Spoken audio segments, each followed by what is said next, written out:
massive light heavyweight title fight overseas this past weekend because William Scull, that's right, Skullheads, William Scull is the new IBF light heavyweight champion. Scull defeated Vladimir Shishkin by unanimous decision. Scull will now become a pretty hot commodity, Sergio, to promoters with rising super middleweights who want to fight for titles. That means Matchroom and Diego Pacheco and Edgar Berlanga, PBC with Caleb Plant, Top Rank or Golden Boy, whoever has Jaime Munguia. I don't want to talk about the fight because if I could if I could reach into my brain and take that dog shit fight out of it, I would. It was so bad. But if you're William Scull and you're waking up today and you know you've got options, what's the best option for William Scull right now? He needs to go to the highest bidder. Yeah, the highest bidder is where he needs to go because he's not gonna hold that championship for long. He reminds me of like when Caleb Plant. Now I'm not comparing William Scull to Caleb Plant, but when Caleb Plant won the world title from Uzcategui, they gave him soft touches, man. They gave him soft touches, no names. What they do? They cashed them out with Canelo. Yep.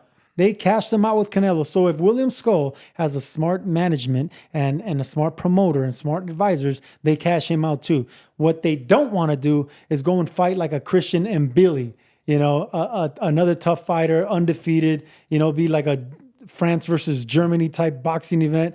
And then that guy gets the winning ticket. No. You wait until a Munguia comes your way, sniffing your way, or a Canelo comes your way, or anyone else, even a Diego Pacheco. Pacheco's a hot commodity, and he has a promoter with a big treasure chest of money. Maybe that one will be it. So just wait. You're in a good position. You picked up a fight after it was one of the worst fights I've ever seen. And you're talking about a guy that fought Shane Mosley, and everyone thought that was the worst fight I've ever seen. That was miserable. I think I did extract that from my brain. I agree with you on the money thing. William Scull's got one shot at this, and he's got to make sure that he cashes in. Like Caleb Plant took low-level fights before that Canelo fight. I'm not so sure William Scull wins a lot of low-level fights. I just don't think he's very good. If I'm Scull, and as management team, I'm putting it out there, who wants it? Put your bids in an envelope, and our guy will come to the U.S.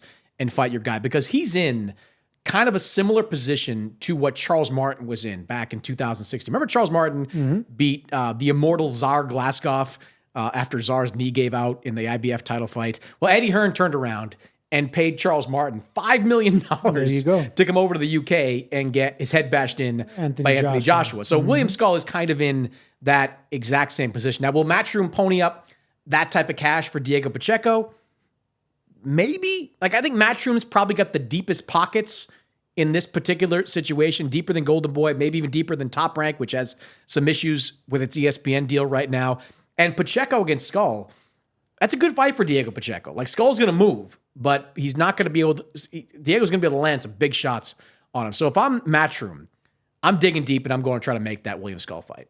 I just said that, Chris. I'm with you. I'm saying the money. I'm agreeing and not with you only that, but if you're Eddie Hearn and decide to shell out this money, even if it is overpaying, this is a fighter that you have had since his pro debut, and you groom them all the way to a world championship. That'll be a second champion that he's built from scratch. Yep. That'll be a great track record for Eddie Hearn and Matchroom Promotion. So it doesn't matter if you're going to shell out, you're going to overpay for this world championship because you're building a star in Diego Pacheco. They've been building him perfectly. They've been matchmaking him perfectly, and now it's time to get him a world title shot against a William Scull, against someone that I think he does very well against. Look, and if you're Pacheco and if you can get a world title, you're probably not going to get a Canelo fight, but it moves you a little bit closer to being in that mix as a top 168-pounder.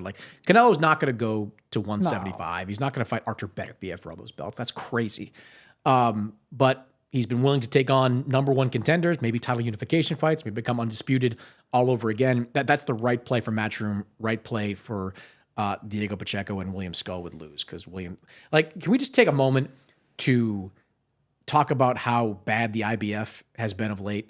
The IBF sanctioned that dog shit fight between William Scull and Vladimir Shishkin. William Scull was the number one contender who did not have one single credible win on his resume. His last fight was an 8-rounder against a guy named Sean Hemphill. And the reason I know that is because it was on the Canelo Munguia card. I arrived really early to watch it, and I was the only one in the building at that time because nobody else was there to watch that fight. Shishkin was 12-0 coming to that fight. He didn't have a much better resume either. Like, these are not the title contenders you should be talking about. Like, we've got a fight coming up with Boots Ennis taking on Karen Chukadzian in a rematch of one of the worst fights of the 21st century.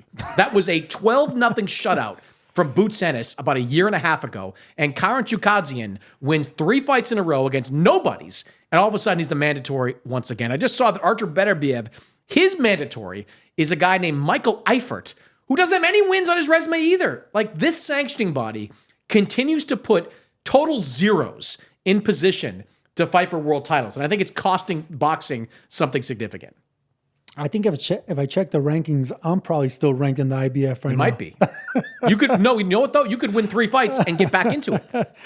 Yeah, that's my point. No, I agree with you. And it's not just the IBF. They're the culprits as of late. But I mean, if you think back, the WBA has been doing some I think they're more crazy corrupt stuff as well. I think these other sanctioning bodies are more corrupt. The IBF is just goofy. Like, if you go through their process of fighting title eliminators in Germany, like, you can be in line for a world title shot. And if you're willing to do their 10-pound rehydration, you can be in line for a world title shot. Listen, man, money talks. It's politics. It's the bigger promoter, whoever's going to put up more money for those sanctioning belts and pay those sanctioning fees. And whoever makes more sense. That's just the politics of the game. So it's nothing new. It's just now it's on the IBF's favor. For a long time, it was the WBA and how many belts they have. I mean, it's ridiculous how many belts they have. For a long time, the WBC was, doing some stuff as well. So it's just politics, and it happens to be all eyes on the IBF right now. But that's the game that we're in, man. And if you want to hold one of those shiny belts and get that shiny belt money, then you got to play game. You got to play ball. All right. No belts on the